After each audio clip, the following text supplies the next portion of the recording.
New Thinking Aloud is presented by the California Institute for Human Science, Mind, Body, Spirit University, a leader in fully accredited in-person and online U.S. college degree programs in the topics we cover here. Visit their website at cihs.edu.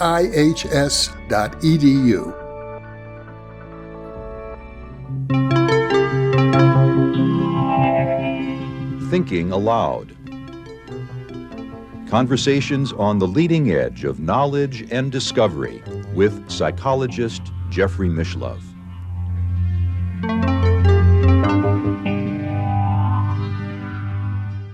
Hello and welcome. I'm Jeffrey Mishlove.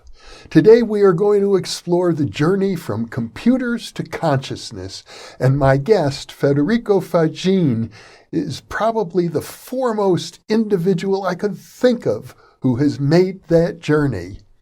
In 2010, he received the National Medal of Technology and Innovation from President Obama. He is best known for designing the first commercial microprocessor, the Intel 4004. After that, he led the development of the Intel 8008 and 8080 microprocessors. Then he went on to found Zilog, the first company dedicated solely to microprocessors, and led to the development of the Zilog Z80 and Z8 microchips. He is the author of Silicon, From the Invention of the Microprocessor to the New Science of Consciousness. He is also a contributor to the anthology Artificial Intelligence versus Natural Intelligence, along with Nobel laureate Roger Penrose and others. His most recent book is called Irreducible: Consciousness, Life, Computers, and Human Nature. Federico lives in Northern California, and now I'll switch over to the internet video. Welcome, Federico. It is a pleasure to be with you. It is a pleasure likewise here. I feel like I've known you indirectly because, as we've discussed previously, back in the days when I lived in California, my closest friend was Dean Brown, who worked for you in developing the Z80 microprocessor. Yeah, it did the much of the software that we use in the development system, which is it was a necessary ingredient to allow the customers to use a microprocessor. You had to have an environment where people can develop and test the software. So he was in charge of the software development. Yes, wonderful person. He was also, among other things, a Sanskrit scholar. I helped indirectly facilitate his publication of his translation of the Upanishads. Wow. And, at that time I was I did not know of this side of Dean at that time. I discovered that much later because at that time I was a materialist myself. I couldn't care less about Upanishads or whatever you. And then it was, then there was a big switch in my life, and then it became very important. Just for the benefit of our viewers who may not be familiar with the development of the computer, could we just sort of briefly summarize your career as a materialist, engineer, scientist, and inventor? All right. Briefly, then, I was born in Italy in 1941 and during wartime, and I grew up in the immediate post-war. And so a lot of rebuilding in Italy at that time.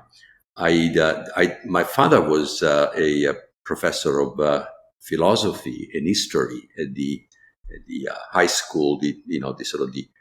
It's called classical lycée, where people study Greek and Latin and the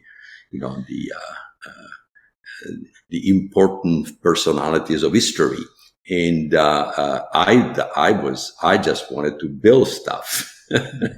So I was the black sheep of the family in some sense. But so I went to a technical high school. I did not want to go through the classical lycée. I wanted to quickly get to design and build things. So my first job was at Olivetti when I was not even 19. I graduated I was 18 in radio technology, so I could design things, these circuits and systems. And then I worked for Olivetti, which in that time was a major player in computers, but especially in office equipment, calculating machines, and so on. And in 1961, the entire year was spent in designing for about 60%. The rest of it was already done. And building for the 90%, a small electronic computer with the 4K by 12 of core memory, magnetic core memory. In those days, semiconductors, there was not integrated circuits yet. In 1961, they were just being developed. First integrated circuits in product, commercial was 62. But anyway, so I was using transistors, which I never studied at school, and I built this computer with 4 technicians that worked for me, and the computer worked. But then I decided to go back to study. I wanted to study physics to understand quantum physics, because I wanted to understand how transistors really work.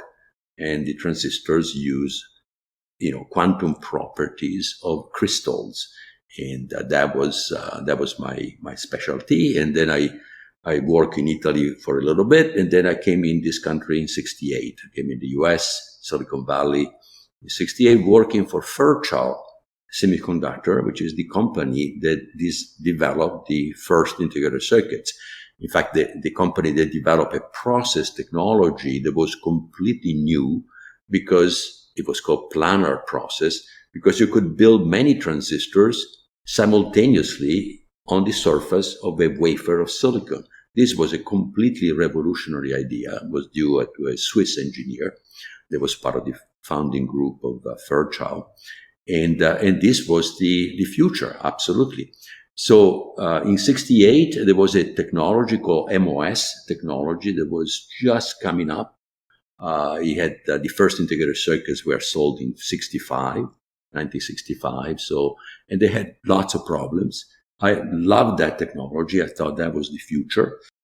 And so my job at Fairchild was to develop a better way to make MOS transistors. And that's the key invention that then allowed to make all the missing components to make a computer on a chip, like memories, for example. You couldn't do, semiconductor memories in those days. They were too expensive. They would use too much power. They just was not practical. And microprocessors, there were too many transistors to integrate. So I developed what is called the silicon gate technology, which changed the way to make the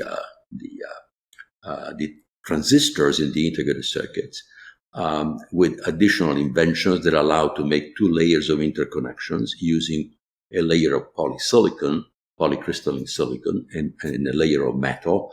And this will allow to put twice as many transistors in the same area of silicon. That's what made possible the microprocessor a couple of years later. So this technology allowed also to make dynamic memories, because I reduced the leakage between 100 and 1,000 times. And so now you could do an occasional refresh of the memory while you were using the memory, where before you couldn't do it, because you would have to refresh every cycle. So you would lose most of it, half of the time at least, just refreshing the memory. So, and then also the non-volatile memories were made possible, because we could use floating gates with oxide around them, so that you could hold the charge there, because the oxide of silicon is quartz, is the best insulator known. So all of those things were made possible that you couldn't do before. So the process was 5 times faster, twice as many transistors, much less leakage. You could do, analog circuits that were very much limited by the leakage current, for example. So that technology changed the world. That made possible in 1970, 71, the first microprocessor, which I designed at Intel Intel was formed by what was the CEO of the division, the semiconductor division, and the head of R&D. So they were the head of the virtual semiconductor. They left and actually took the technology that I developed and made it their own. And so from that technology then came the early semiconductor memories. They were the objective of Intel, and the first and later microprocessor. I developed all the first 4 microprocessors of Intel. But Intel had not understood the potential of microprocessors. So the 8080, which was the first second generation microprocessor, which I invented and developed, that microprocessor took me 9 months to convince my bosses to let me do it. Not only did I invent it, but also I did it. So, but I had to struggle to have them to give me the permission to do it. So I said to myself, no way. We lost 2/3 of the advantage over the competition because I knew the competition was coming. And in fact, 6 months later, after the announcement of the 8080, Motorola announced their first microprocessor. And so now we had competition, and we squandered basically 9 months of advantage by, just not paying attention. And so I started my first company. So I became an entrepreneur, which meant changing completely my life. I invented and designed the Z80 microprocessor, which was the first 3rd generation microprocessor, which really also, allowed personal computers. And the first personal computers used the 8080, but the Z80 was twice as fast, and it had a lot more facilities. It was so much better. Of course, you can only improve yourself when you do something after having learned from the previous product. And so my career then changed, and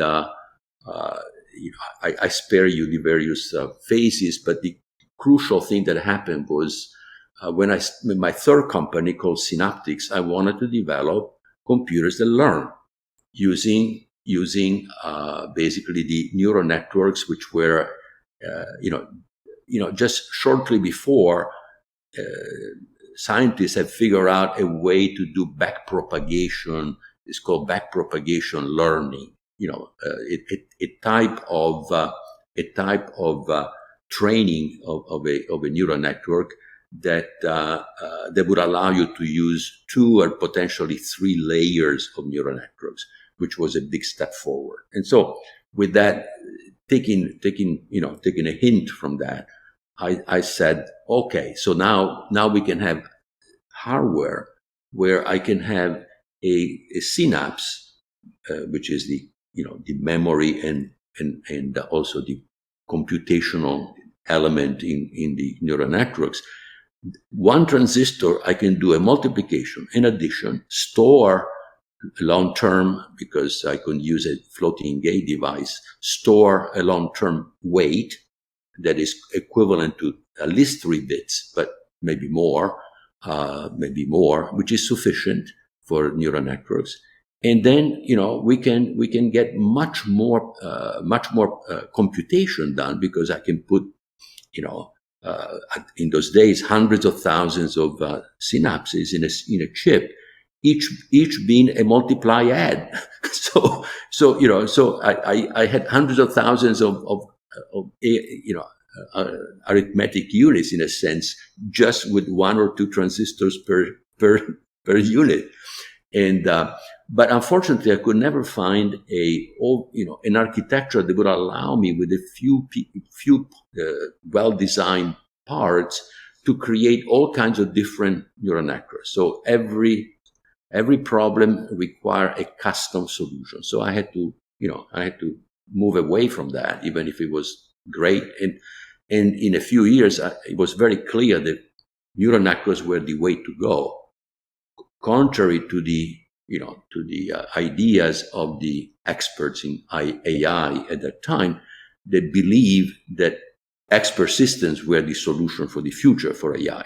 I did not believe that, because the expert doesn't know really how he can make a decision in recognizing a pattern. He thinks he knows, but it confabulates a story. And so it's impossible. You have to learn the details of the rules by, with a learning technique. That is what now, of course, we all know is what saved the day for AI, because in the last 10 years, neural networks have really shown the way. But I'm talking about 86, 87, 88, those years. So, 35 years ago or something like that. So that's the time when I was working with this. It was during that time that in studying neuroscience and so on, that I encountered the problem of consciousness. And that problem was was how is it possible that the electrical signals in the brain or biochemical signals in the brain becomes a conscious experience. Basically I discovered was later called the art problem of consciousness. But because I was a materialist, I thought that the brain is really an information processing device, just like a computer, which is what most people think to this day.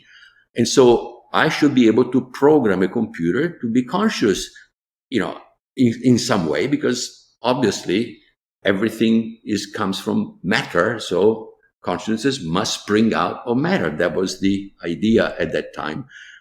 Actually, most scientists couldn't care less about consciousness. Consciousness in those days was the province of philosophers or people that or people in the spiritual,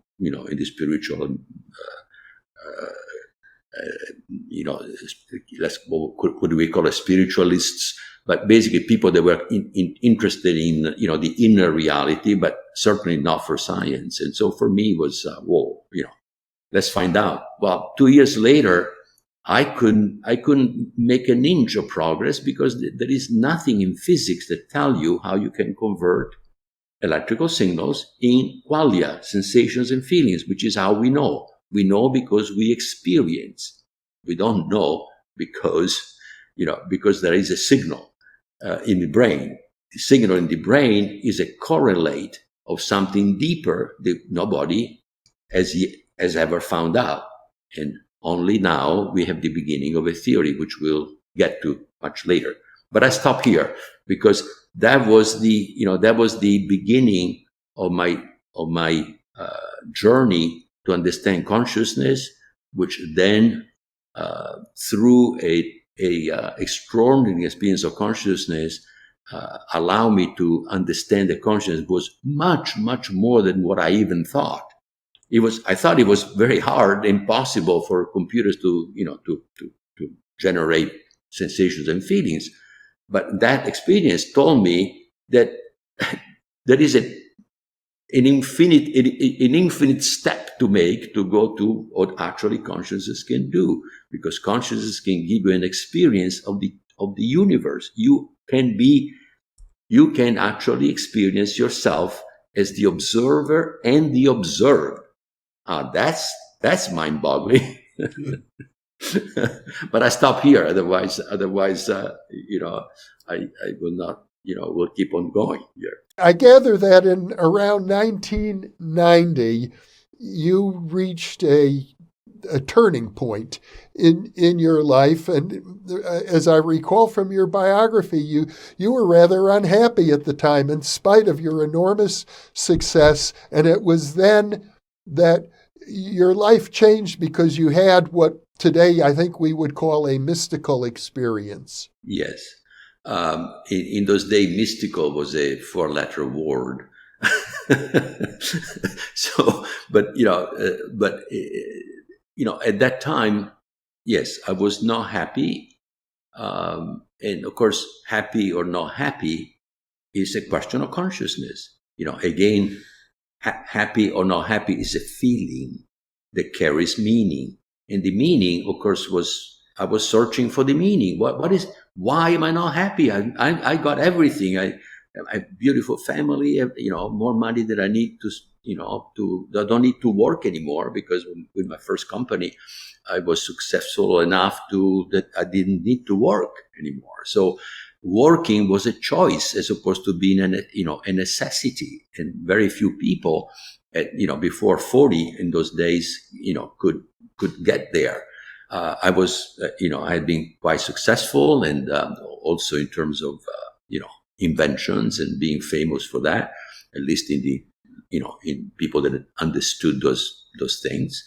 And so why was I not happy? I didn't know. It was, it was crazy not to be happy. And so in some way, now I can say I was betrayed by my materialist worldview, because I was living outside. I was not, the things that were going in within, they were squished away because I didn't have time to worry about that stuff. So I pretended that it didn't exist. I pretended that I was happy, actually, because being successful, I have to be happy. So I was basically playing the game, basically living in a sense a lie, because I was playing the game of the successful person when I was, I didn't want to look where this, there was a sinking feeling of what's wrong there with me, and so it was in this type of environment that I wanted to understand consciousness, because it was also interesting as a scientific point for the scientific point of view. Not that I care to make a conscious computer at that time, because you could do the things that we needed to do without being conscious. But it was interesting to me. I wanted to understand, as a physicist, as a person that wants to get to the bottom of things, understand them.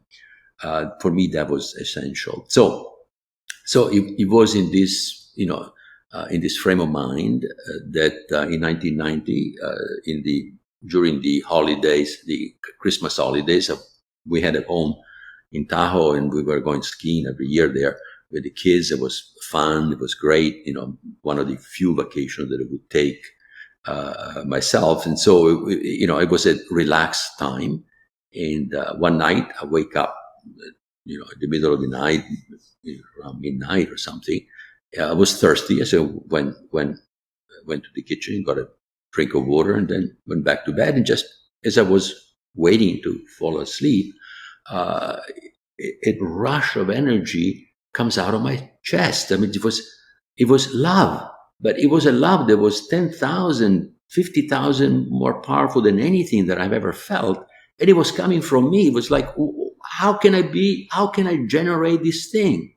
But this thing was physical. It was not a thought. It was not even an image. It was a physical thing. It had force. It was, and it was white light, scintillating white light. And my consciousness was in this, it was me in a way. It was like, I am that already, just as this, rush of energy was coming from me.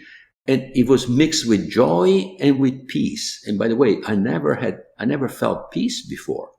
I mean, I was always restless, I was always thinking about what do I need to do next? And always thinking ahead and, never really resting. It was like, I had to run, and I was never in the now and in the place where I was. I was always thinking about where I need to be next.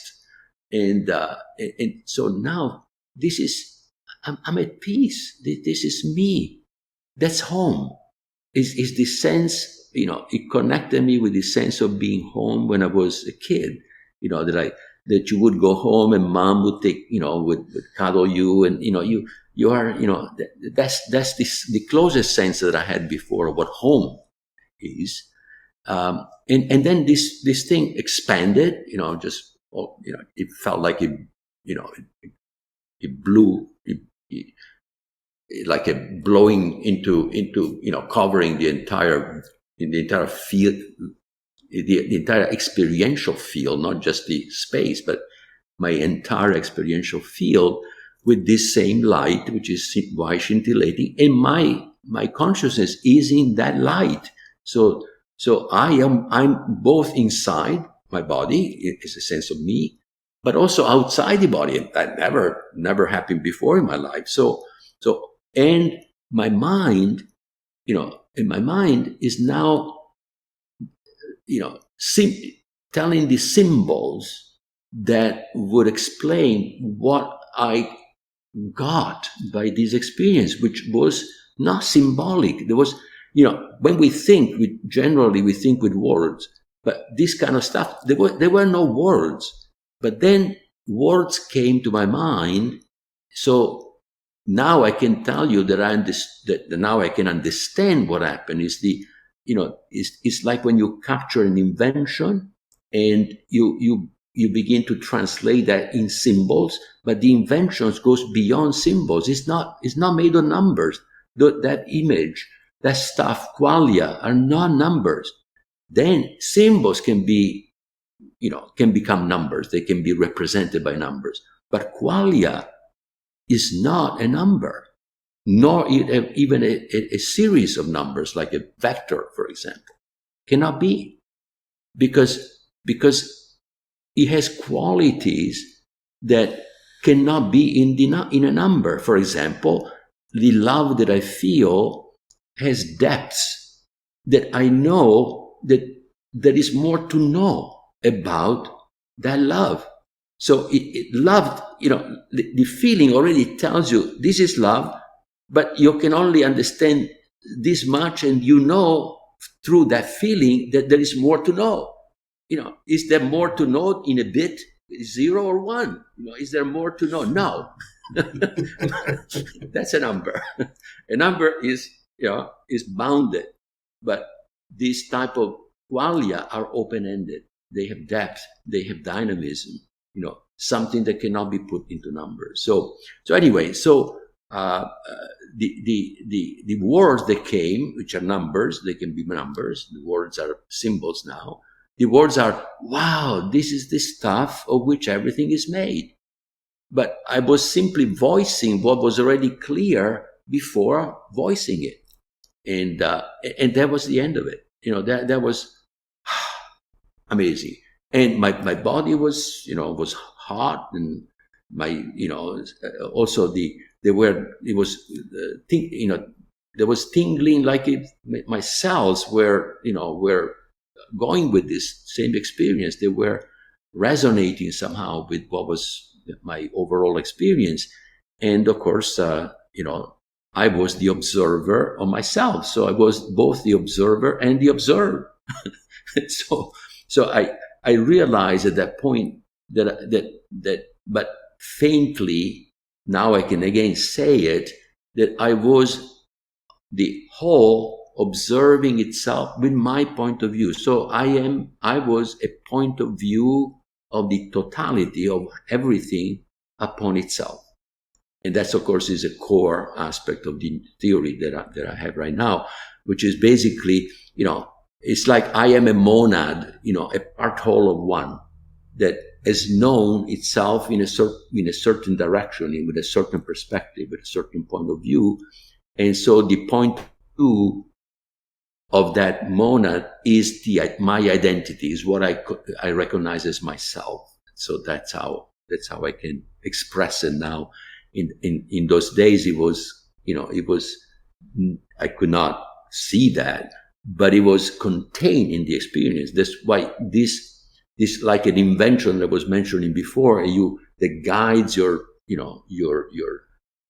understanding, which is facilitated by this transforming a feeling into words, into symbols that are shareable, and creating a dialogue, but within yourself and also without yourself, with other people, or with something which is outside, like in a book or in a piece of paper where you write symbols and so on.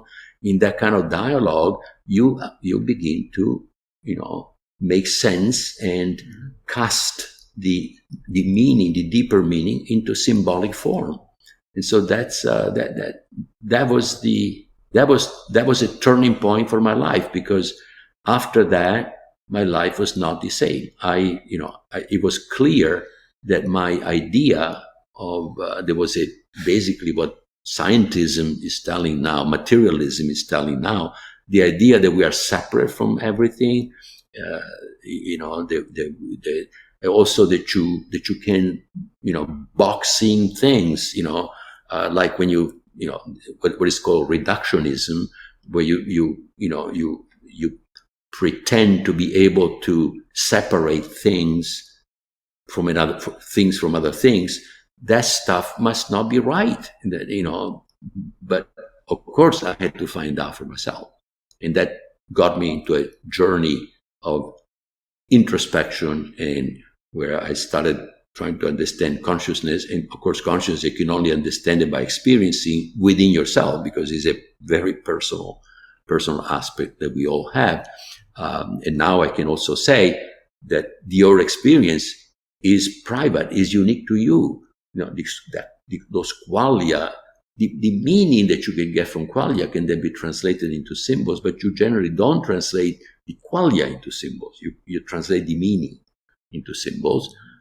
That translation is very reductive, in a sense that it's like the collapse of the wave function in a way, right? Because you have many possibilities that can coexist, so they are in superposition in your mind, but then you can only one of those must be the one that you manifest, and then collapse the wave function, and you manifest symbolically only that portion, which now can be, in a sense, can be cast into a number, because classical symbols are really representable by numbers, real numbers, not complex numbers. Complex numbers are not real numbers; they are very different. In fact, a complex number can only be represented as a point in a plane.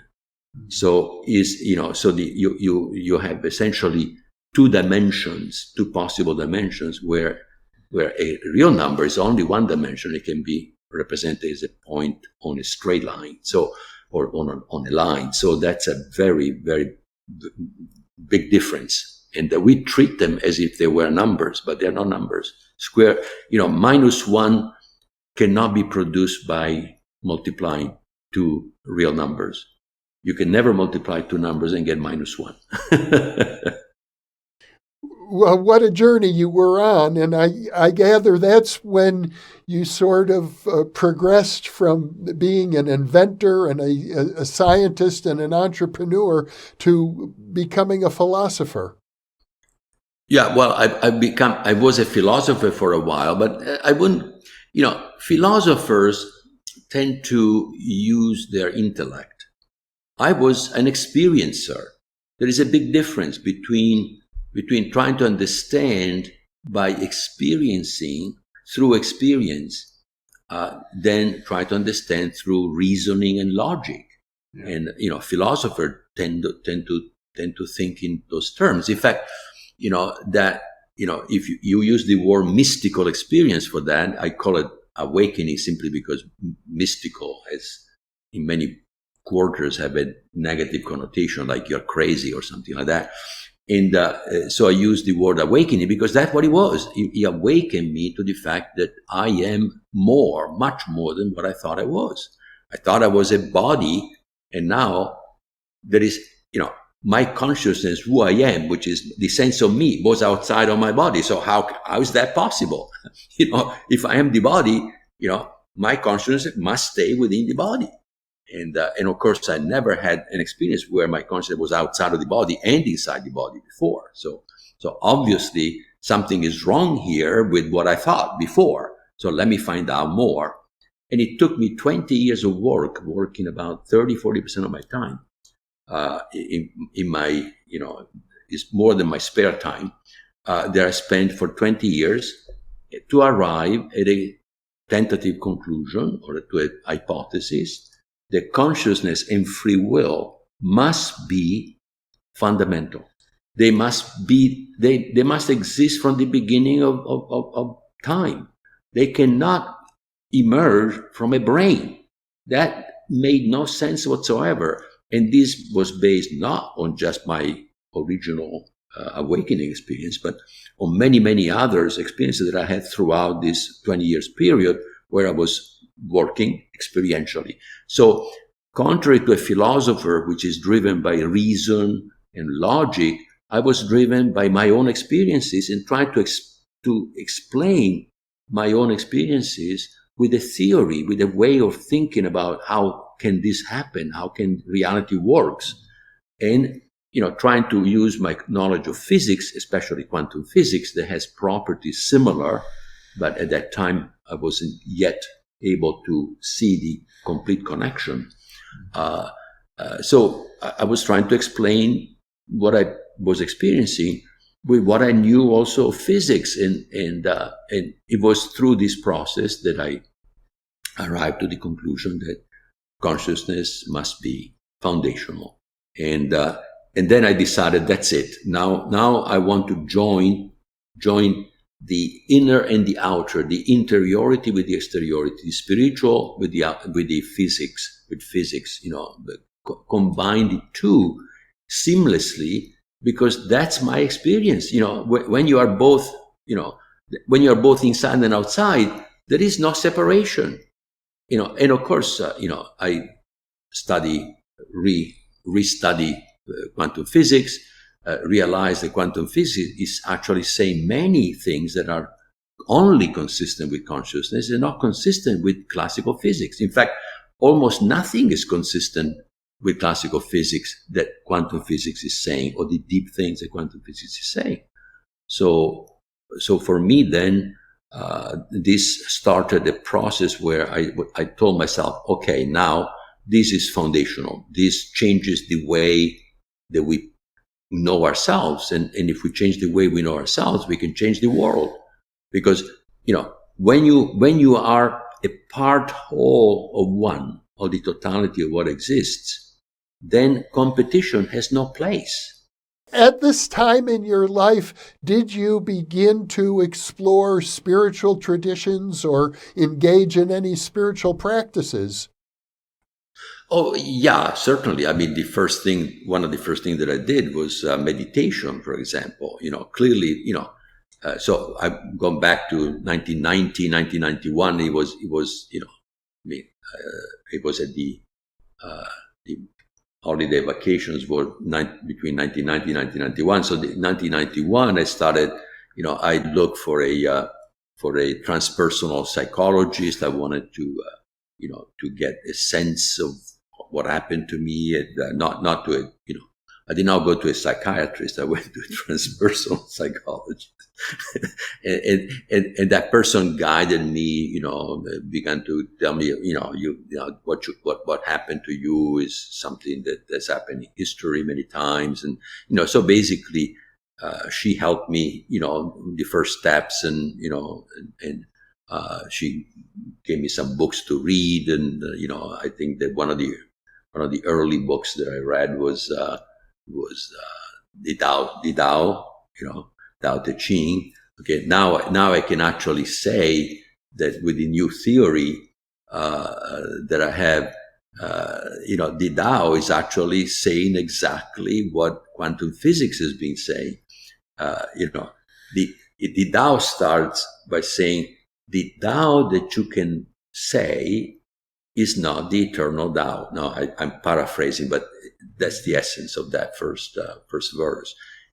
So in other words, the Tao that you can say is the feelings that you have, the inner reality that you experience. Once you put into symbols, is no longer the experience. It's already reduced. Okay, and so the quantum state that represents qualia, now in the new theory, the quantum state that represents qualia can only be known from within the system, the field that is in that state, can only be known from within. When it's put into symbols, you are reducing dramatically what you can say about what you know from within. So in fact, there is a theorem in quantum physics called the Olivos theorem that says that once you make a measurement of a quantum state, first of all, the quantum state cannot be reproduced. You cannot make copies. You can make copies of bits of the program and the data of a computer, but you cannot make a copy of a quantum state. there's a no cloning theorem. It means you cannot copy it. And then if you make a measurement, all the maximum information that you can get is 1 bit per quantum bit. And the quantum bit represents an infinity of possibilities, not 0 or 1. An infinity of possibilities. Not only that, but the quantum bits are entangled, which means that they have properties in common that you can never know. You can never know. And when you make a measurement, then, for every quantum bit, you can get a bit, 0 or 1. And that's exactly, if you think about yourself, think about expressing in symbols the love that you feel for a child. I mean, you can say wonderful words, but how far can you go in actually expressing what you feel? Very, very little. And that's why we have poetry, why we have art, because we want to go beyond what is possible with symbols, but you can hint. The symbols become only pointers to an inner knowing that if you succeed, the other person can actually recreate within himself something very close to what you feel. If he already has feelings like the ones that you have, if he already has within meanings like the one that you have, otherwise there is no way to communicate. So it's amazing when you think about it in those terms that the Tao already understood this. Basically the difference between classical physics is what you can say. Quantum physics is what you feel. Well, it seems to me that what you have just said is incredibly profound, and I want to make sure I understand it properly. I think what you're saying is that there's a kind of equivalence between consciousness and the quantum state or the quantum field. Yeah. In the theory, the formal theory that I have developed together with a authority in quantum information, is a professor of theoretical physics in Italy. His name is Giacomo Mauro Dariano. He is the physicist that, together with his many of his students and other collaborators, has actually shown that you can derive quantum physics from quantum information. So quantum information is even more fundamental than quantum physics from a theoretical point of view. So this work was done. I had nothing to do with this work, but I already, about 10 years ago, 15 years ago, it was clear to me that information had to be connected to meaning. In physics, instead, information is just a probability of something manifesting. That's it. It's connected just to a probability of something manifesting or not. So that's it. And so there is no meaning in the concept of information in physics or in technology. Shannon information is the beginning of information theory. 1948, Shannon defined the quantity of information as the co-logarithm of the probability that a certain symbol manifests. So in the series of symbols that you are watching, so to speak. So the more probable is that symbol, the less information it has. And because you already expect that. So because probability is about expectation, what could you predict happening? If you can predict the next symbols, there is no information because you already know what the next symbol is. If you can predict it properly, completely. But if the next symbol that happens is a complete surprise, something that you've never seen before, that's infinite information because it's something that never happened before. So that would be creativity is infinite information in that sense, because there is a symbol that is essentially never appeared before. because because you couldn't even put that symbol into an alphabet because you didn't even know they existed. So information defined through this method becomes simply a probability. And of course, quantum physics is about probability. So quantum physics is such that the theory can only tell you the probability of all the possibilities that might manifest about a phenomenon.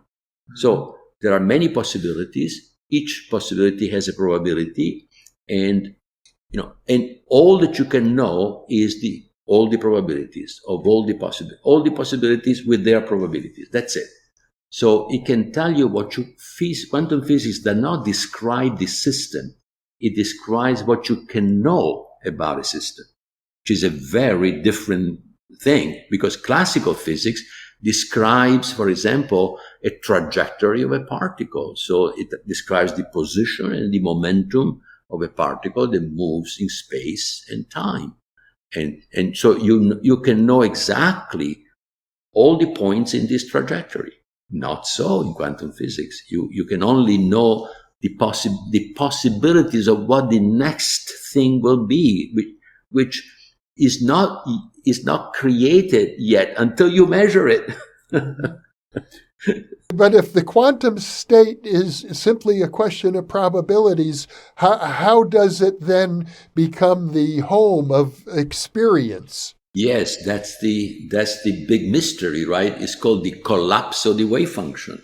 Yeah. The collapse of the wave function is not a theory. It's something that you had to put there because then when you make a measurement, you get one of the states that were predicted. Mm-hmm. It may be the most probable, but it doesn't have to be. So it can be any one of the possibilities where if as long as probability is greater than zero, probability goes from 0 to 1, as long as it's greater than zero, anything that is probable can happen. So but why does that thing happen and not the other thing? That there is no answer. There is no algorithm. There is no law that tells you. In fact, the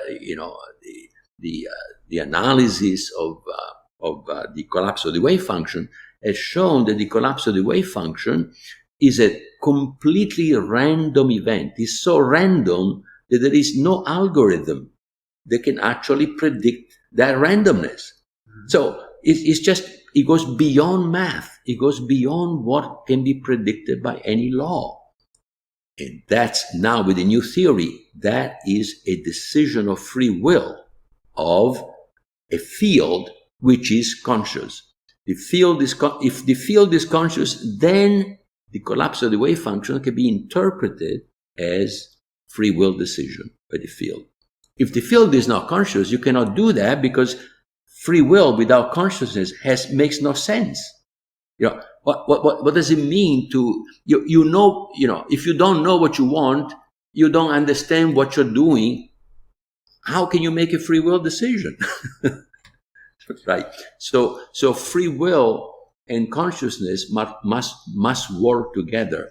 So in this new theory, consciousness, the conscious experience, qualia, can be represented with a pure quantum state. The pure quantum state is a vector, is a unit vector in an n-dimensional space where the dimensions are complex numbers. They're not real numbers. So it's not space and time. You cannot express a quantum state in space and time. It exists in a vaster reality. Now, the quantum physicists generally don't give reality to Hilbert space. They say, well, that's a mathematical aid that we use so that we can compute the probabilities of what we can measure in space and time. But actually, now that we do quantum computers, the operations that the quantum computers makes cannot be done in space and time. So where are they done? They had to be done in some vaster space that for the moment is representable only with with the Hilbert spaces, and with the this special vector, n-dimensional vector with complex numbers. So and to explain consciousness, we must say that this special state, this quantum state of the field, is actually it represents the qualia, what the field knows about itself, its own state. In other words, that information that cannot be reproduced represents something that the field itself knows from within, but it cannot be reproduced. The field cannot send that information out because they're not even numbers. As I mentioned before, is represented by complex numbers, which are actually probabilities. They're called probability amplitude. That number multiplied by its complex conjugate gives you a probability. That's what that representation is. So it's a possibility. So that stuff can only be known from within. And now that field then is conscious because we start with consciousness. We have to say consciousness must exist, must be fundamental, must be there. There is nothing that can ever explain consciousness, because consciousness is the beginning of the universe that knows itself. Has to be there from the beginning, and so is free will. If you don't start there, you will never be able to explain why those things happen with something that doesn't have those properties. They are foundational properties. You cannot get consciousness for something which is unconscious, without consciousness. You cannot get free will from something that is deterministic, or something that doesn't have free will. So, this trying to explain something with an emergent property is nonsense. Is nonsense. You cannot get more from less, but you can get less from more. May I try to paraphrase some of what you said? When we talk about the quantum field or the quantum state, I think you're referring to Schrodinger's equation. It's sometimes referred to as psi. Mm-hmm. Yes, and it is the psi that is an n is a vector in an n-dimensional space, but the components of that vectors are not real numbers.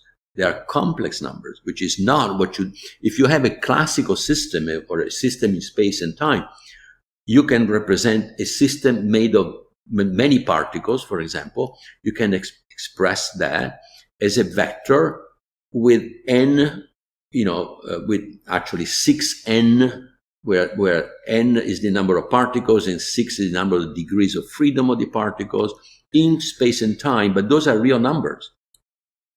When you put complex numbers, the game completely changes. And especially when those numbers, complex numbers, do not represent position and momentum. They represent a quantum state, which is a probability. And you've referred to Hilbert space, which to my understanding is a space of infinitely many dimensions. Yeah, n can go from, in the mathematical definition, n can be finite or infinite but the crucial thing here is that even if one electron, to represent one electron, is one thing to say a classical system with n particles, you need 6 times n number of components in the vector, but because you have n particles. But in the case of an electron, requires requires a vector that could be even infinite dimensional to be represented. You see, where so you can immediately you can begin to see how so much sophisticated is quantum physics. And that even a particle cannot be represented by real numbers. It has to be represented with possibilities. So this infinite space, which is non-physical, is sort of I sometimes think of it as like the quantum foam that underlies all reality. Yeah. But the quantum foam is actually, is the fluctuation of the quantum vacuum that they call a quantum foam typically. So that those are, because of the Heisenberg's principle, you can never say, exactly where a particle is, or if you say exactly where the particle is, you can know nothing about the velocity of that, or vice versa. If you know exactly the velocity, the momentum of that particle, you cannot say where it is. The particle may be at any place. So what the Heisenberg principle is saying is that basically you cannot specify with real numbers both position and momentum. So that's why you need, you cannot get it with real numbers. You need, the only way that we have so far is to use complex numbers, but then the complex number do not represent actual positions. They represent probability of possible positions. And so it's a completely different change, is a very different way to understand reality. But why? Because reality is created. In other words, the collapse of the wave functions is a creative act. Now, in the conventional way that physics looks at this, that is a random event. But in the new way that Dariano and I look at this, we say, no, that is a decision of free will of the field that manifests that electron in that position as a manifestation of its free will. So there is no more randomness. The randomness goes away because there is meaning. You start with meaning. You start with an inner experience.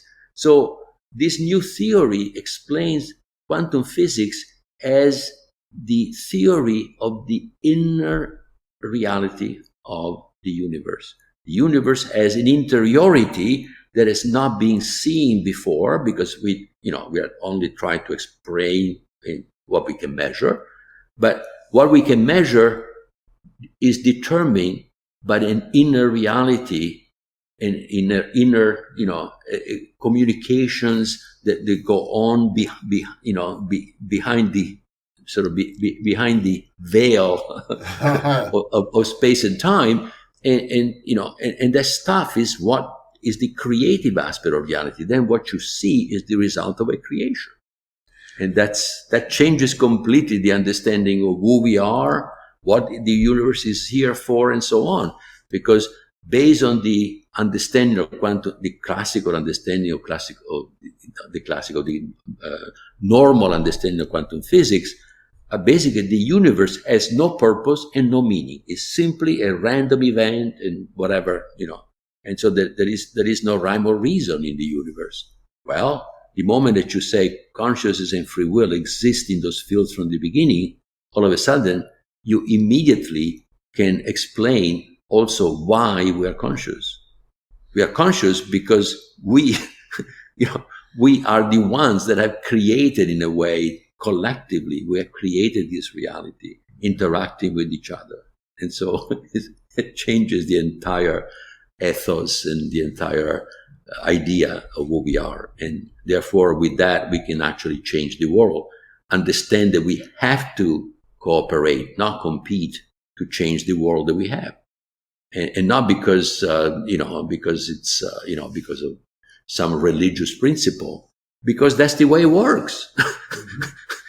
Reality, the reality that we can measure emerges from a deeper reality that we cannot measure, but we can actually know from within.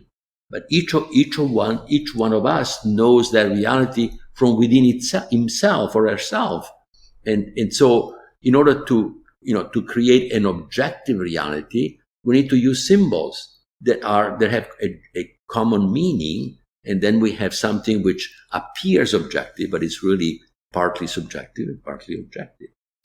Because, and you know that very well, because a word that I use myself for you has similar meanings, but not exactly the meaning that a word has for me, so.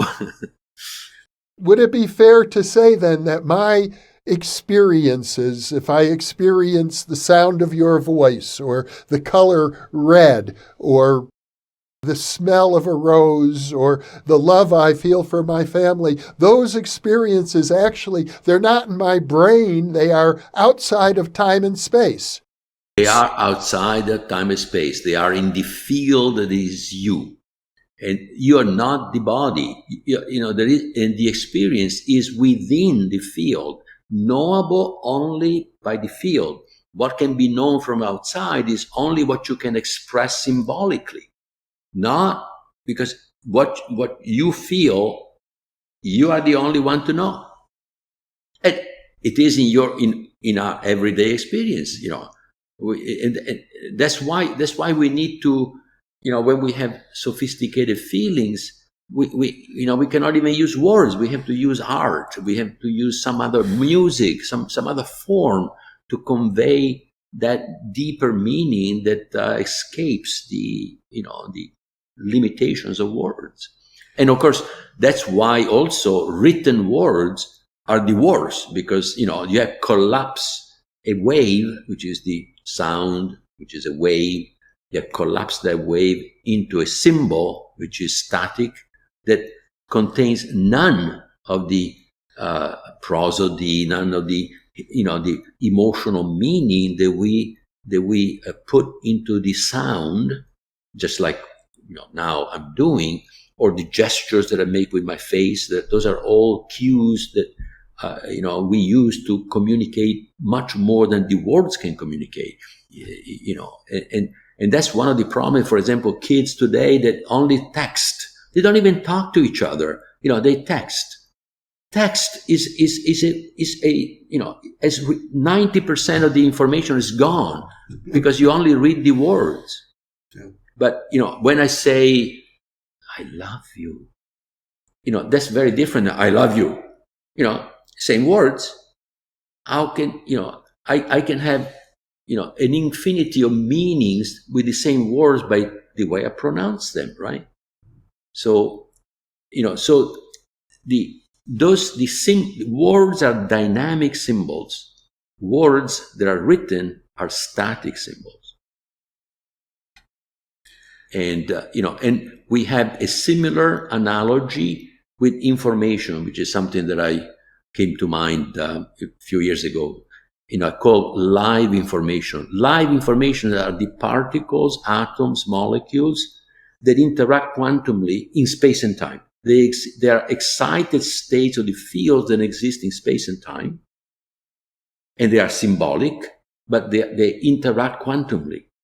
So they are not like the classical symbols of a computer that interact classically. So they are just like the words. They are a dynamic symbol, and it is a universe. They are universal symbols because electrons are the same everywhere in the universe. Protons are the same everywhere in the universe. You see, where, classical symbols are structures made of a collection of live symbols, these atoms and molecules and so on, that are not combined coherently. They are, kind of a, incoherent, combinations of those assemblage of those symbols that behave deterministically in space and time. But the quantum, the live symbols do not behave deterministically. They are quantum and classical. They straddle both the quantum, the pure quantum, which cannot even be expressed in space and time. It requires n-dimensional spaces, which is describe the inner experience, and the outer experience, which is what the body senses. The sensory system and the brain of the body are classical systems that in the sense that they're classical. is very sophisticated because our sensory system responds to basically classical information, shareable information in space and time. Then the brain does an information processing. This is fundamentally classical, though within the cells there are quantum phenomena which are the ones that the field uses to communicate with the body. Okay, that's a better way of saying it, because it's much more sophisticated than we ever imagined. So the field can now control the body like we control a drone. In other words, but the information that is used is live information. It's not classical information. We control a drone with classical information. But the field, which is quantum, purely quantum, controls a body which is quantum and classical, because the cells of the body are quantum and classical. And this interaction is using this live information, live symbols, which are particles. The human being then is both in space and time and, very importantly, outside of space and time. Because the particles are states of the field. They are states of the fields that manifest, but the field is not in space and time. The state of the field is in a vaster space that contains space and time. And in fact, space and time is created when there is this manifestation of the state in space and time, which is a symbolic manifestation, which is what the field uses to communicate with each other, or with the body, or the body which has to be quantum and classical. A body, the field cannot communicate directly with the computer, because it can only communicate with live symbols, simple live symbols. That's it. Otherwise, so that's why the body, who you are, your being, which is a field that experiences within the field and has free will within the field, interacting with me right now using shareable symbols, which are the words that we use, which are classical symbols. We interact in space and time, but the experience that we have is in this deeper reality. And we use live symbols to communicate my field with my body and your field with your body. And, there is this translation from qualia to live symbols, and from live symbols to qualia.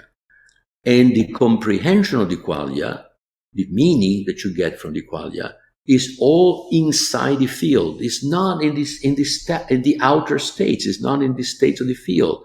And the states of the fields cannot be separated from the field. Just see them as waves of the sea. The waves of the sea are like a state of the field that is the sea. That you cannot separate a wave from the sea. Like you cannot separate an electron from the field of electrons, because it's a state of the field. The electron is not an object. The wave is not an object. The wave is a wave of the field. The properties of the wave are the properties of the field. They're not property of the wave. You see? This is very complex. It seems to be suggesting that you and I are like the waves of this larger field. I think you call it one. We are expressions of one. The field of fields, is one. In fact, one is also the one that generated these fields as parts whole of itself. Each field has the potentiality of one, the potentiality of the whole. Just like every cell of our body contains the genome of the entire body.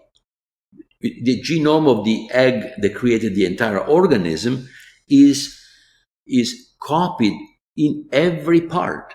So every part has the potential knowledge of the whole, and the whole in this case is the body. Okay?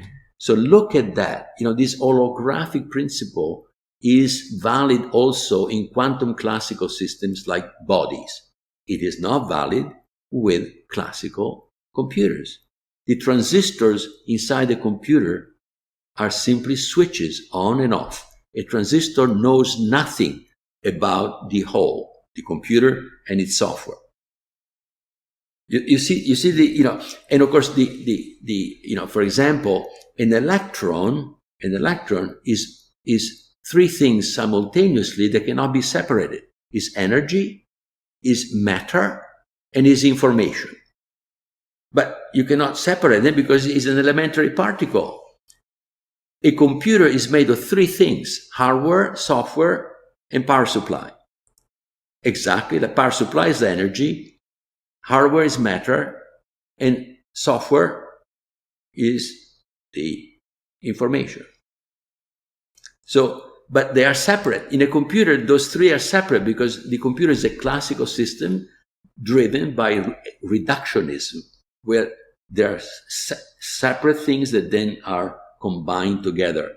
But in quantumness, the electron is all three, and you cannot separate the information from the energy from the matter.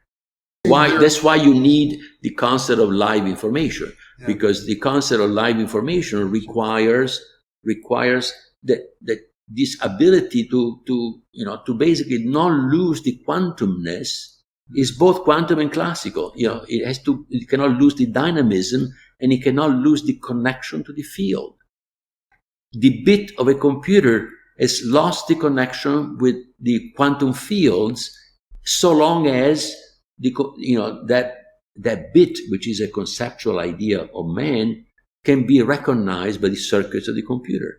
If you raise the temperature to 100 degrees centigrade, the computer doesn't work anymore because the circuits cannot recognize ones and zero anymore inside the computer. But in our reality, where we exist, we know, and we experience and so on, there is no concept of temperature. There is no concept of, there is not physical in the sense of what exists in space and time. And the states not being separable from the field, then what I tell you is that I'm talking about a monism. There is no separation between, you cannot separate the state from the field. So this theory is monistic because I'm talking about matter being an emanation of the fields that cannot be separated from the fields. Yeah. I gather you're also implying that a computer cannot be conscious.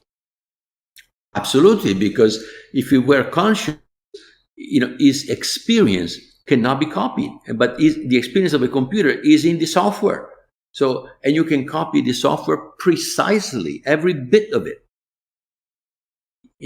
And when I say bit, I mean every little part and also every logical bit, 0, 1. Yeah. They can be copied perfectly. You can make many copies of program and data of a computer, and if you make it on the computer with the same instructions, the two computers will work exactly the same. Exactly the same. We are not exactly the same. Each one of us has a uniqueness which is called identity. Is the way in which one is known itself when he first has created each of us, one of us. In other words, when one knows itself for the first time, that's that knowing of itself. Since one is holistic, one must know itself entirely. It must know itself entirely because it's not made of parts. It cannot know a portion of itself because everything is connected. So it must know itself completely. Now, but it knows itself with that point of view, in which is with that perspective, with that, it's like taking a look at itself in a direction, in one direction. Okay. And so that, that knowing brings from a potential source of knowing, a potential existence, potential source of knowing, potential knowledge, to actual knowledge. So it's a creation that brings into existence what one knows. So that's how a monad or consciousness units or a field, the quantum fields of electrons, is created. It's created by one first knowing itself as an electron. You see, one knows itself as an electron, it creates this field which now is a part whole of itself, because one cannot create parts, it must create wholes, but it can know itself in many directions. And so every direction in which one can know itself creates a new field. So that's why the fields are parts whole. Because there are many parts, but they are not parts separate from one. They are all interconnected. One cannot create something which is separate from itself because it's holistic. Yeah. This might be a good time to introduce a term which I think is unique to your theory, satiety. I hope I'm pronouncing it correctly. Yeah. Satiety. It basically is the fact of, it basically is selfhood. There is, I use that term to replace self, because self has so many different meaning depending on the religious connotations or psychological connotation or what have you. So, and it refers to a field. So it doesn't refer to a thing, to a limited thing. It is a field. It's a field of potentiality that can know itself. It's just a part whole of one. So it's a field, but that has consciousness and free will. So it's just like the field of electrons, but with added consciousness and free will. The field of electrons in physics has no consciousness, no free will. So it's just a mathematical abstraction that is used to make predictions about what you measure in space and time. But in this theory, a field is an entity conscious with free will that wants to know itself, just like one wants to know itself. In fact, it is in one wanting to know itself that it creates what it knows. So also, knowing and existing are two aspects of the same thing. Knowing and existing. When one knows something new about itself, brings into existence what it knows from a potentiality, which is one as potential existence and actual existence. The potential existence gets transformed into actual existence in this view. So the more one knows itself, the more entities it brings into existence, and those entities then in turn want to know themselves because they are parts whole. They have all the characteristics of one. Essentially, they're like, son of God. But I don't want to use this terminology, which is religious. I want, it's basically a fact of that knowing. If knowing is foundational in the nature of one, and one is, the postulate, fundamental postulate, called the postulate of being, starts by saying one, the totality of what exists, so that's the definition of one, is dynamic, holistic, and wants to know itself. Dynamic means it's never the same, instant after instant. Holistic means it's not made of separable parts. Everything is interconnected within one. And up until now, all I have described is a quantum field. Quantum fields have exactly these properties. But I've added, and one wants to know itself. So it is in the wanting. Wanting implies the capacity to direct its own self-knowing, free will, the capacity to direct your experience, direct your self-knowing. And consciousness is the capacity to know. To know itself, you must be capable of knowing yourself. How do you know yourself? By experiencing what you know, and by bringing into existence what you know. You see? So all of a sudden, all the complicated concepts that we struggle, what do you mean by existence? What do you mean by this? They all find they become a way that you can explain them that makes a lot of sense, because the the longing, the deepest longing in each one of us has is to know who we are, to know ourselves, to know the other like ourselves. When we are really, in that most pure form, we want to know who we are. We want to know what is going on here. What is the universe? What is my relation with the universe? All of that is about knowing. Even science is about knowing. But science is limited to knowing what you can measure in space and time, and also with the mindset to take advantage of what you know. But to know yourself purely is to enjoy who you are, to love what you are, to love the other. That is what, it goes beyond what today's science considers part of science. But that's why when you combine the two, then science is no longer separable from spirituality. The fact that we have inner experiences, the fact that we know from within, the fact that there is a reality that for the moment, the scientism has denied existence, because all that exists is what you can measure in the brain, for example, or in space and time. That's, if you start there, you will never be able to explain why there is any reality. Why should there be a reality? If all that exists is what exists in space and time, but then why do you need an n-dimensional space to explain what exists in space and time? If you should, why do you need to do that? And why do you have, indeterminism when, you claim that everything is deterministic in classical physics, which is true, partly true only, is true up to a point.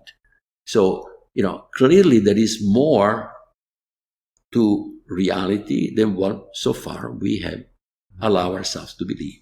One of the main philosophical questions that your theory addresses is why the universe has order and coherence to it.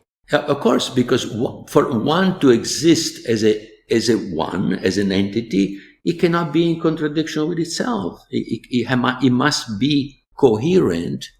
It must have the coherence that then manifests itself as physical laws, but any physical law that is done with mathematics, where mathematics must decide, how to define things so that they can be defined to be true or false, for example.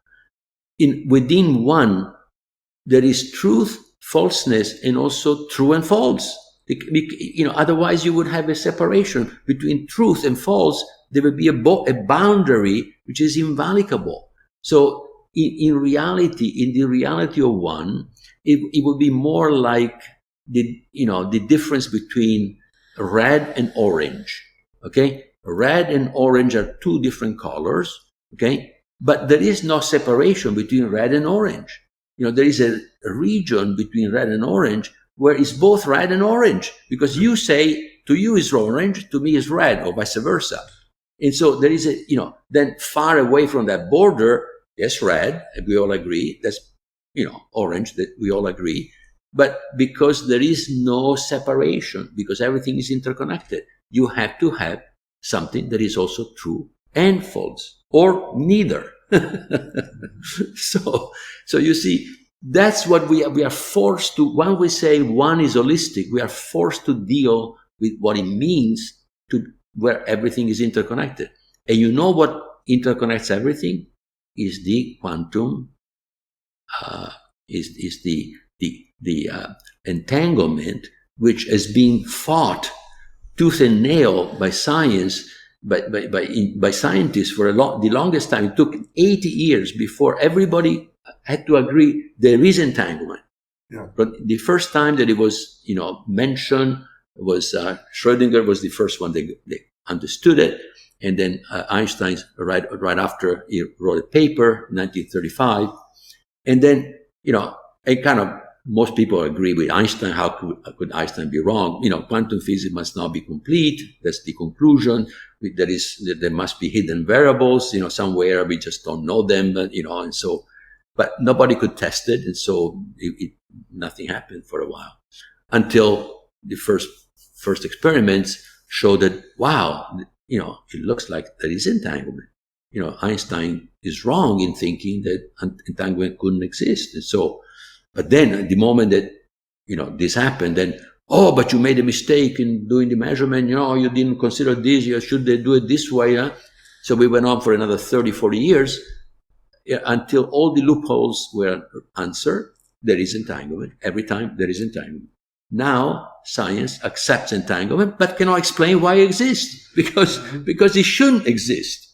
In the worldview of scientism, there cannot be any entanglement. And entanglement is what connects everything from the inside. In fact, it's the more fundamental aspect of reality is entanglement, not when you're not entangled. Well, as a parapsychologist, I'm very intrigued by the point that you make that the no cloning theorem, we can't duplicate. I can never know exactly what your experience is. It's private to you, but we're entangled, so I have a partial understanding. Yeah. No, it's really, this opens up a completely new way of looking at things.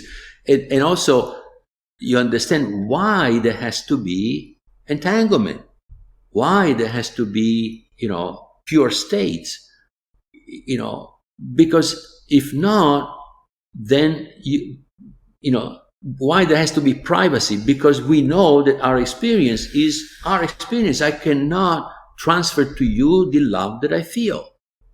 Or even, or you say red, I say red, okay? But in fact, what you feel, the feeling that you call red and the feeling that I call red, I have no way to know what, for you, red could be the feeling that I have for blue, for what I know. You see what I mean? But we can never find out. We cannot find out that. I have to rely on what you tell me about your inner experience and vice versa. So I can never prove, just because you tell me I am conscious, for example, I can only presume that you are conscious because I know that I'm conscious. I can tell you I am conscious with cognition that I'm conscious because I know what it means to be conscious. But if a computer tells you I'm conscious, are you going to believe the computer? You cannot prove it's not conscious other than by knowing how it works. So by knowing how it works, you know that it cannot be conscious because consciousness has privacy in its experience. And the computer has no privacy whatsoever. Everything in the computer is knowable. I gather one of the aspects of your theory, coming back to the concept of the satiety, is that there is likely a hierarchy of satiety. Absolutely, yeah. Satiety then combined, and the symbols of an electron are very different than the symbols for a proton, right? So now when the field of electrons start communicating with the field of protons, they want to know each other. They want to, because the field of protons is a part whole of one, just like the field of electrons. And so for the field of electrons to know itself, you must know the field of proton and vice versa. So there is a mutual attraction to want to know each other and work it out. So by exchanging information, which are through symbols, the symbols that they use are the way in which they can express what they feel and also what they feel about each other. Eventually, these two fields can create a joint state that which has the same meaning. It's not the same qualia necessarily. The qualia is not the right place to go. It's the meaning of qualia. So the meaning of qualia, for one, for the field of electron is the same as the meaning of qualia, the proton fields. And so once they achieve the maximum joint meaning, at that point, a new field is born that combines the two, and the symbols that they use to communicate with each other also merge, and they create the new symbol, which is the atom of hydrogen. So now the atom of hydrogen is not the sum of the properties of the field of electron, of the electron, or the proton. It's a completely new thing. It's a new creation. that has properties that are unique to the combination of the two. So this solves the combination problem. The combination problems can only be solved within a quantum reality, not within a classical reality. So now the field, the atom of hydrogen having properties that are not the sum of the properties of the parts, is actually a field of fields. How can that happen? Well, because a field of electron can actually filiate another field of electron with that particular knowing, and it combines with the affiliation of the field of proton, and those two fields then combine and create a new field, which is goes beyond is a different hierarchy of fields, goes beyond the two, and that that is the way that you create fields of fields. And you have to have fields of fields because in physics, since the electron is a state of the field and the proton is a state of a field, when the two combine in an atom of hydrogen, they must have another field. It cannot be the same field, because otherwise it would be the two, because you cannot separate the states from the fields. You see, if you could separate the state of the fields, like when we were thinking in the past with particles are objects, then of course you didn't have to do this. But once you have particles are really states of the field that cannot be separated from the field, then you have to have a method by which two fields can combine and create a new field. And that's exactly what this explains also, the fact that we have hierarchies of, electrons, protons, nucleons, and atoms, molecules, macromolecules, and blah, blah, blah, and we keep on going. Now, we are, our body is a symbol, but a symbol that is, controlled by a field, and a field that controls the body as a symbol, is, 1,000, levels in hierarchy above the elementary particles. I'm just throwing a number, but a huge number of levels above the level of the electrons, of the elementary particles. Yeah. So a satiety, by your definition, as I understand it, is a conscious agent. Yeah, but it goes beyond. It's a conscious agent with free will. And it's not an agent in the sense of a limited thing, because conscious agent, one thinks a body is a conscious agent. No, the body is not a conscious agent. The body is a symbolic structure that has no consciousness. So you have to be very careful. Many people conflate a conscious agent is a limited thing, and then they do stuff with each other, but a limited things cannot be, even a limited cannot be conscious. A field is potentially infinite. A system that you can put boundaries around cannot be conscious. Consciousness is a property that only fields which are of a unlimited extent, which you cannot put boundaries. Those concepts that we use when we consider systems in space and time, those are all inappropriate to explain things that exist in this deeper reality where these conscious fields with free will exist. So when you referred to the field of electrons and the field of protons, I think you were referring to them as satiety, that in some sense they are... If they have free will and they are conscious. But in physics, they don't have free will and they're not conscious, right? So that's why I have to use the word satiety to distinguish them from from what physics is talking about. Otherwise, we get confused. So when I use satieties, I intend a field that is consciousness and has free will, and that exists, that for the time being can be, described with quantum fields of what we know with quantum physics. But we may have to go beyond what we know with quantum physics. In fact, I am sure that we have to go beyond. Why? Because the formalism of quantum physics can only represent qualia. It cannot represent comprehension and meaning. So comprehension and meaning requires new physics to be explained. And in fact, we know that we need new physics because the physics that we have today cannot even join into a unified field, general relativity, with quantum physics. So general relativity and quantum physics are two, one is 17 fields, the other one is one field, but that field cannot be joined, cannot be combined into a meaningful whole with the other 17. So we need to go beyond. There is something that we don't know yet, and I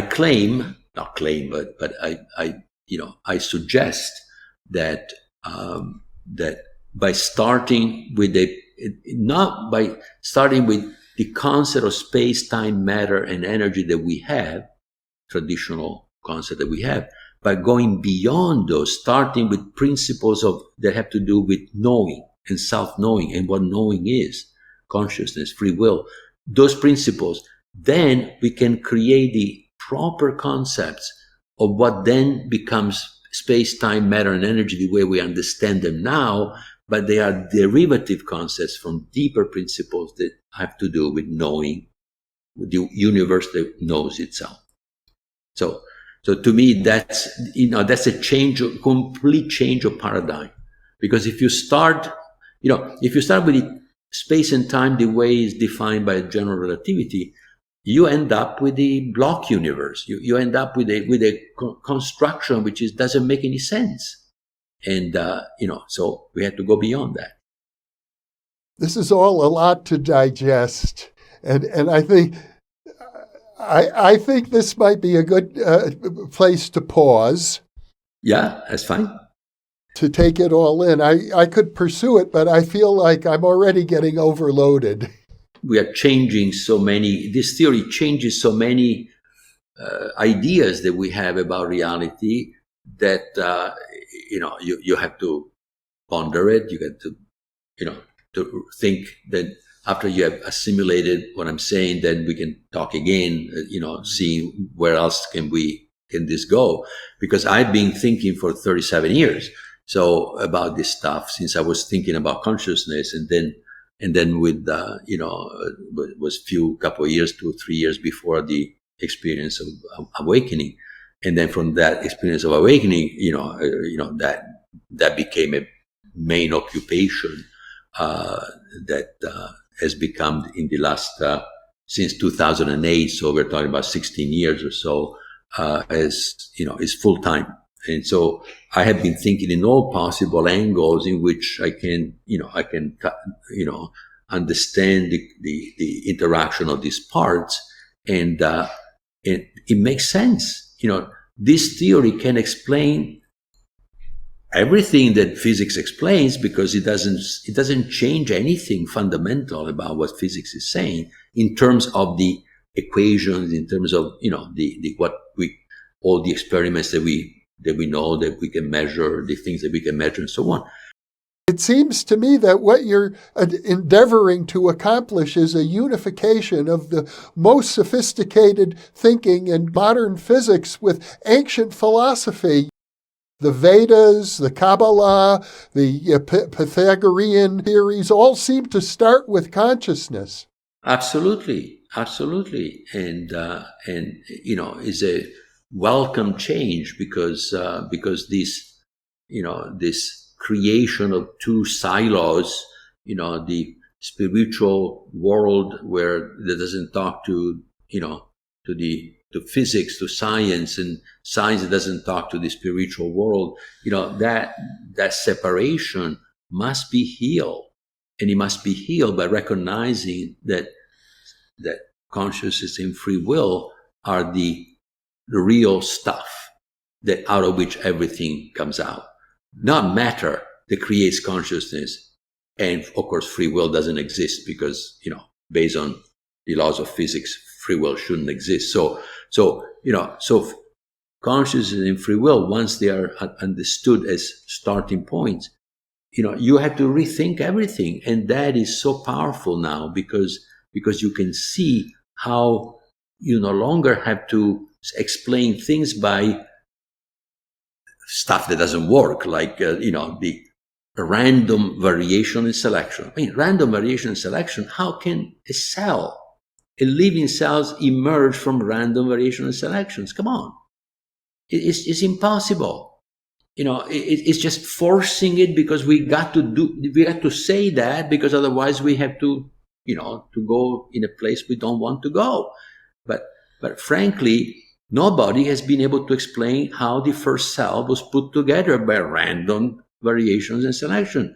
There are variations and selections, but not random variations and selections. So there is evolution. I'm not a creationist at all, but the variations are due to the quest for knowing itself on the fields and the fields of fields, which are what drive evolution.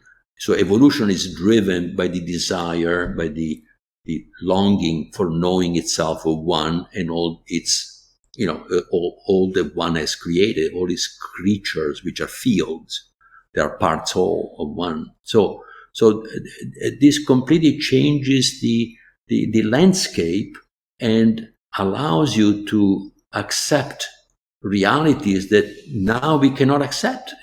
As scientists, we cannot accept that there is interiority. Interiority must be an epiphenomenon of exteriority, because we claim that only exteriority exists. Only what exists in space-time exists.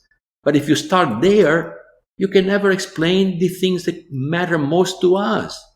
So do we want to eliminate that just because we want to stick to a principle which has shown itself to be, not completely right? That principle is okay to explain the material stuff that we have studied until recently, but there is more to material stuff than what we think there is.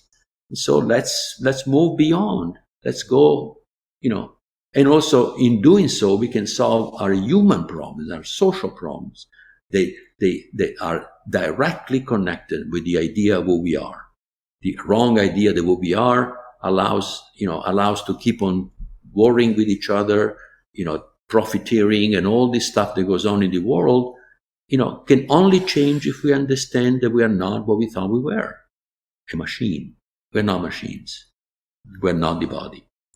You also seem to be suggesting, therefore, that those who say that science has nothing to do with ethics, that ethics is a separate department and probably simply has to do with preferences that people have at an emotional level and are unimportant. You're saying that your theory is deeply connected to an ethical understanding based on our interconnection with each other.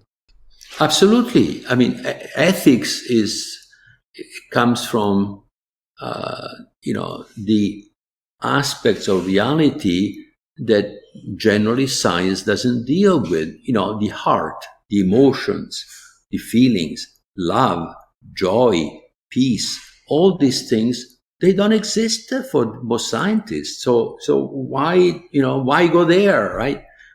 Courage, the ability to make a free will decision that go against even your own self-interest, because it is driven by a deep sense of justice, a deep sense of what is good for everybody instead of being good just for you. So the way the principle of life is used today is basically to justify egotistic behavior, selfish behavior, because the survival of the fittest, what is that? I define myself as fitter than you, and so I'm justified, because I say that I'm fitter than you, to screw with you. Sorry about the word, but you know what I mean. So this is insane. This is what will drive us to self-extinction if we keep on doing this. We cannot survive as a species if we don't change the idea of who we are. Now with artificial intelligence that can be used to manipulate, everybody, behind their back, or do some very good stuff if we use it properly. We are in this divide. We need to decide: do we go right or do we go left? Do we go where there is also emotions and courage and inner reality, or do you stay with in a view of the world in which there is only matter and stuff that can be measured in space and time? That's the call that we are called to make in the last 50 years. In the next 50 years, this is the major thing that we have in front of us, because that decision, that we made as humanity will determine the rest of our future. And it is really, and it cannot be postponed anymore. It cannot be postponed. Well, Federico, this has been a wonderful, profound, elegant discussion. I thank you so much for taking the time to be with me today. My pleasure, Jeffrey. It's good to know you, and thank you for your great questions. And for those of you watching or listening, thank you, because you are the reason that we are here. Yes. Thank you all.